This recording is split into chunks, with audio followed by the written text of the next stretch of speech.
It is 19 hours, 1 in Guyana and right across the Eastern Caribbean. My name is Joshua Van Sleckman with your news briefing at this time. According to the Bank of Guyana's latest report on the health of the economy, ExxonMobil Corporation's affiliate ESSO and its partners in the Stabroek block recovered $2.7 billion in oil cost recovery. This sum covers a portion of their investment made in the oil operations offshore. This is also in accordance with the Stabroek Block PSA, which allows the companies to recover up to 75% of costs in a calendar year. During the same reporting period, it was noted that Guyana's Natural Resource Fund totaled $753.25 million US dollars. The NRF was formed by the enactment of a Natural Resource Fund Act 2019, which was subsequently replaced with a revised version last year.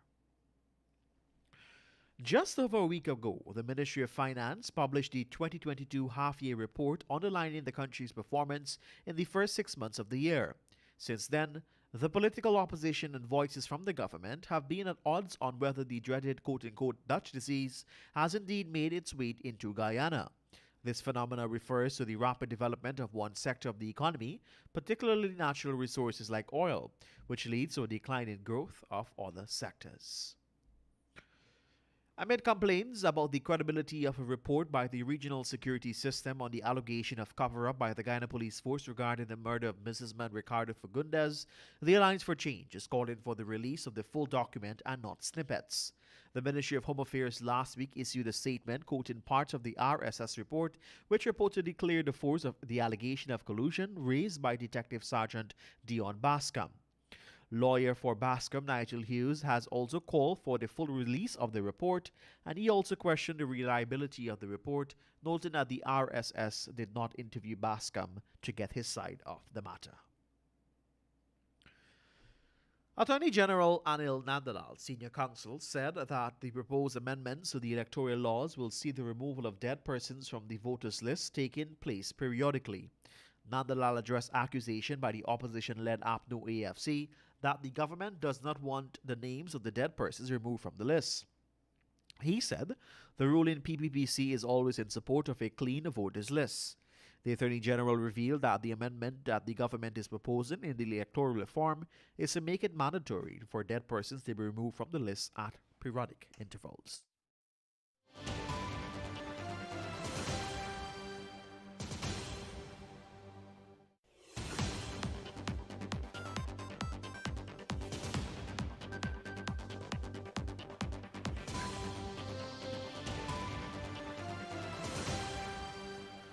This year, the PPP government tapped the Natural Resource Fund for the first time, increasing the country's annual budget from $383.1 billion in 2021 to a whopping $552.9 billion in 2022.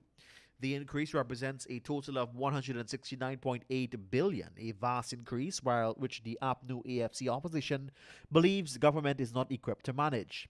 In fact, the joint opposition argued that the PPP's inability to execute the budget is evident in the half-year report, which clearly indicates poor economic planning. Opposition leader Aubrey Norton weighed in on the issue and said that while the government prides itself in producing the largest budget ever each year, it do so while fully aware that the public service lacks the institutional capacity to deliver on this program.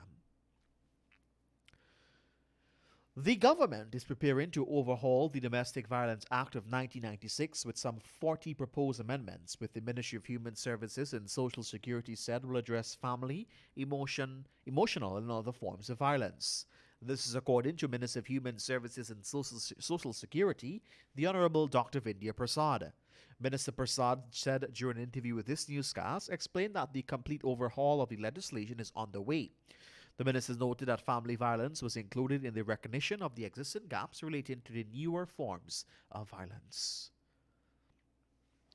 And finally, at this time, opposition member of parliament and chairman of the PNC, Sherwin Holder, has expressed his party's uneasiness with the recent appointment of members of the Natural Resource Fund Public Accountability and Oversight Committee, stating that several of the appointees currently have strong links with the ruling PPP government.